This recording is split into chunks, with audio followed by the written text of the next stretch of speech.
Hi, my name is John Romaine. I'm the Director of Line Maintenance at WestJet. You may be wondering about what steps we're taking to clean and disinfect our aircraft. Well, we use a cleaning procedure commonly known as fogging.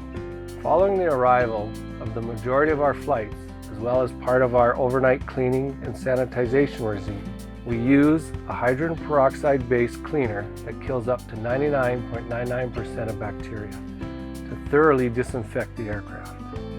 Additionally, we are also wiping down high-traffic touch areas, such as armrests, headrests, table trays, overhead bin handles, the buttons above each seat, and seatbelt buckles using cleaning solutions recommended by Health Canada.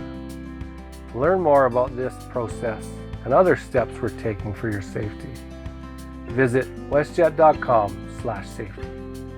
Take care, stay safe.